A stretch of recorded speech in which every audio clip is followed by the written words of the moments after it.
So, everyone's been posting about The Kingsman on social media, and I finally got a chance to see it, and I really enjoyed it, but I have to admit, you guys did not warn me whatsoever. I'm like, did you guys see the same movie as I did? Because it's bloody weird. Hey, it is me, Ginger, and I am here with a pint of beer, specifically Heineken, James Bond's product placement of choice.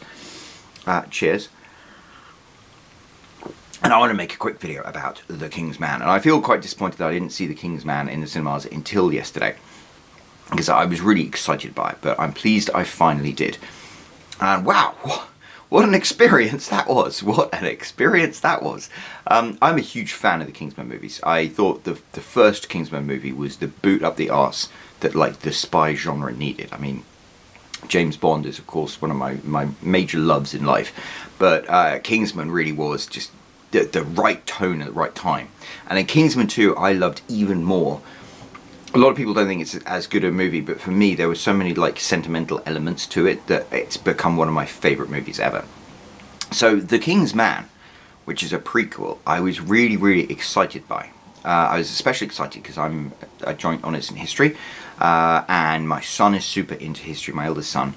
So we went to it like not knowing quite what to expect, and we walked in there not knowing quite what to expect, and we did not get what we expected whatsoever. It was a weird movie, in a good way.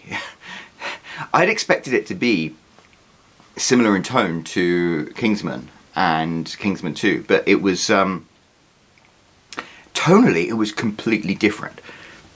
So I guess structurally, with the broadest possible brush, it follows the same structure as Kingsman and Kingsman the Golden Circle, but the tone of the movie was completely different. You went into it, and the first half of the movie, I would say, well, the first act at least, but almost the first half of the movie, the main characters were kind of peripheral to this drunk history of World War One. And I don't know if you've seen the YouTube videos where they have the drunk history. It's like, what if history was described by a drunk person? And The Kingsman was more like, what if a bunch of people took some mushrooms and then decided to make a movie about how World War One began? And it's weird because, you know, Hollywood has a very loose relationship with historical accuracy, and there are a lot of movies that tout themselves as historically accurate that are completely not historically accurate.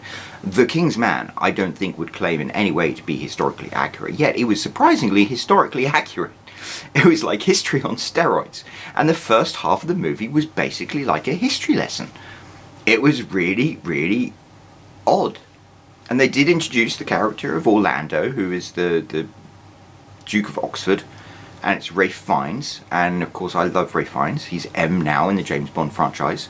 And his son Conrad, who's like this very honourable, nice chap, and he wants to go off and do his duty for his country, and his father doesn't want to lose him like he lost his wife and Conrad's mother. And then you have Polly, who's this what would you call her? I guess, you know, working class, lower class servant who is secretly a spy. And then you've got Merlin, who is this wonderful character, South African, with this big knife. And yeah, again, he's meant to be like a manservant, but secretly he too is part of this secret organization which is trying to uncover all the secrets that the government and their spy networks are unable to, and prevent World War One, because the Duke of Oxford is desperate to make sure his son is protected from war. And that serves almost as background to sort of how they build up World War One and the events that go through. But it changes the tone very much, because the first two Kingsman movies were very irreverent and hyper-violent and very stylized, whereas this movie to me resonated quite deeply, because you're like, yeah, if you're a father, you're terrified of your child going off to war. I mean, my eldest son is a teenager, he's approaching that age. We're right on the brink of sending troops to the Ukraine. I mean, I always say, like, all of us are the luckiest people in the entire history of the human race. We've been born in the best point in human history ever. Thank God.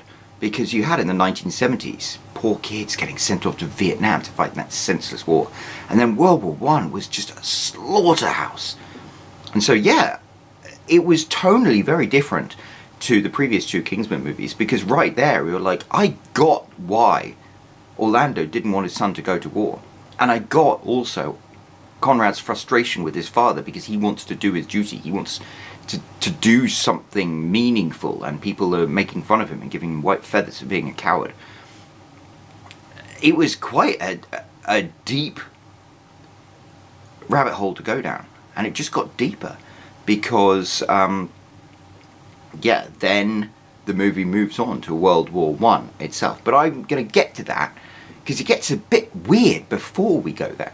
So it's wonderful the way this movie is put together, because it's like they just get these characters and like historical figures, like the action figures, and put them all together and start playing with them. So you've got like this evil league of villains that includes like Rasputin, and they're all plotting to get the war to continue to destroy England, and it's bizarre to have this secret organization, and then you've got this good organization, and it's weird because these are all pastiches of actual historical figures doing actual historical things, and it's wonderfully over the top. But at the same time, as you watch it, you're like, this is bonkers, and it just gets really, really bonkers when the first act ends and the movie really begins in like Kingsman style, because Orlando and Conrad and their little gang go to Russia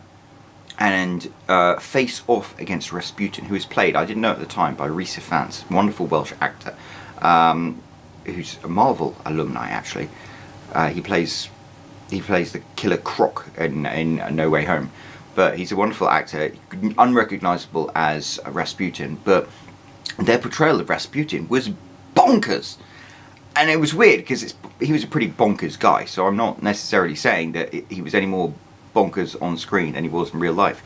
But there's this bizarre scene where Ralph Fiennes, who got shot in the leg, so he's suffered with pain for the last 12 years, has Rasputin like lick his wound, and there's this.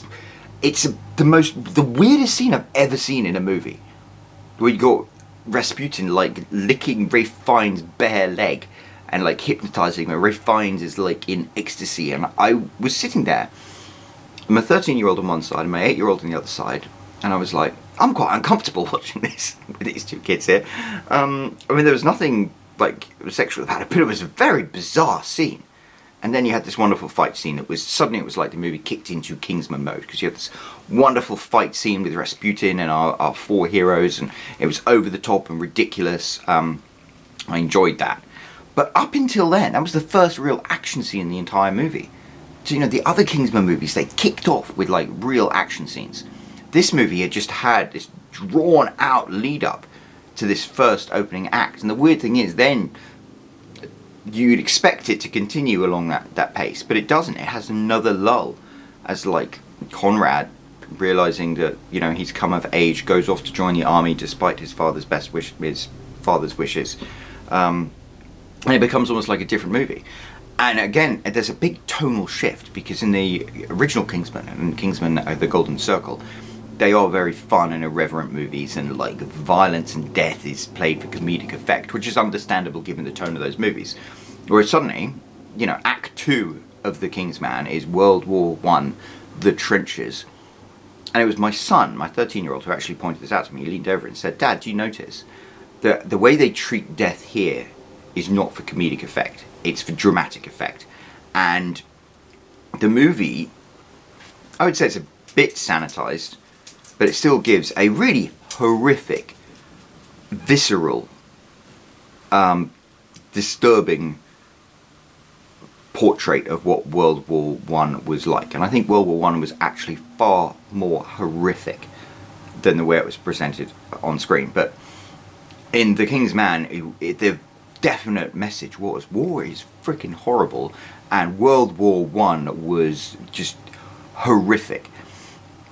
And I'm not going to give any spoilers, but there is a very significant character death which is something that happened in Kingsman 1 and Kingsman 2. So it kind of fits with the structure of the Kingsman movies. But there is a very, very significant and tragic death that's handled really differently to the way they handled death in Kingsman and Kingsman: The Golden Circle, in which, you know, the deaths were meaningful. They were shocking, and they kind of put the stakes on the table as like anything can happen. But in The Kingsman, it hit you in the solar plexus really quite hard for a different reason. And then, the impact of that character's death and the impact it has on the remaining characters. Again, it doesn't feel like a Kingsman movie because it really is quite an emotional gut punch. And then finally we get to the third act. And for me, the thing that was really weird is I'd expected the way they'd set this movie up with Ralph Fiennes as like the older mentor character and his son Conrad as the young protege. I'd expected it to follow along the same structure that they had in a Kingsman, where you had, of course, the older mentor and you had Eggsy as the young protege, and it was kind of the same in the second movie. So I'd expected it to follow along the third, but it doesn't. And turns out Ralph Fiennes has been the main character of this movie all along. And the third act is like pure over-the-top Kingsman ridiculousness, and it's enormous fun. And the thing that I really liked about it is like Ralph Fiennes is M. Ralph Fiennes is the man who sits behind the desk and tells James Bond where to go. And suddenly we see him jumping out of aeroplanes and having gunfights and beating up people twice his size. And at the end of the movie, there is this sword fight that is spectacular. And you think, Ralph Fiennes is standing there on a table, sword fighting. Like, Daniel Craig never got an action sequence like that, I can tell you. So by that point, that was really exciting and really fun. And there was even a bit where the evil villain does something really mean in the beginning that actually really upset my daughter. And then it gets paid back at the end. And I kind of enjoyed that. But I was left afterwards, I was just like, what a weird movie that has been. And then, of course, they have a mid-credit sequence where they've already got, like, the League of Historical Evil, and they add the trump card to it. It would be like in a Batman movie, suddenly having the Joker show up. So they're setting up this franchise, which is already just a ridiculous, crazy franchise. I don't know. It's difficult to come up with things to say about The Kingsman. I enjoyed it. I thought it was really, really beautifully shot, made, scripted, acted movie. I watch Kingsman and Kingsman: The Golden Circle quite often. If I'm like at home and I don't want to put on a James Bond movie, I'll put on The Kingsman or something like that. I'll put on Kingsman or Kingsman: The Golden Circle and have it on in the background because it's like light fluff, popcorn munching stuff. The Kingsman isn't like that. I really enjoyed The Kingsman, and I probably will watch it another couple of times, but I'll sit down and I'll switch the lights off and I'll pay attention to it. And I won't have it on in the background while I'm doing the vacuuming, because it's a movie that actually looks into some pretty significant and deep topics, like real, meaningful grief at losing somebody you love, at the horrors of war, at your helplessness of the governments of world nations doing things that can have your children killed. I mean, right now, yeah, we're at the mercy of world governments with the things going on with the pandemic, so it's an oddly appropriate time for this movie to come out. It's a movie that actually ended up leaving me thinking about a lot of things, and I had not gone into a Kingsman movie expecting to think, but I have. So I don't know, it left me, if I was going to be cheesy, I'd say it left me shaken and stirred. Because it really did. It was a movie that I went in to watch that was a lot of fun and wild and over the top. It was a movie that served up like really interesting history in a really interesting historical way. And it was a movie that had at its heart some really deep, resonant, emotional themes. So, and then also it had scenes that were like an acid trip, that we were like, what the hell am I watching? So I would say it's a movie that kind of defies easy classification. But I enjoy it. It was terrific. I'm pleased I watched it.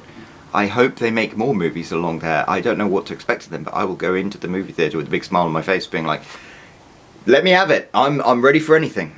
And I better bloody believe I'm ready for anything. Yeah.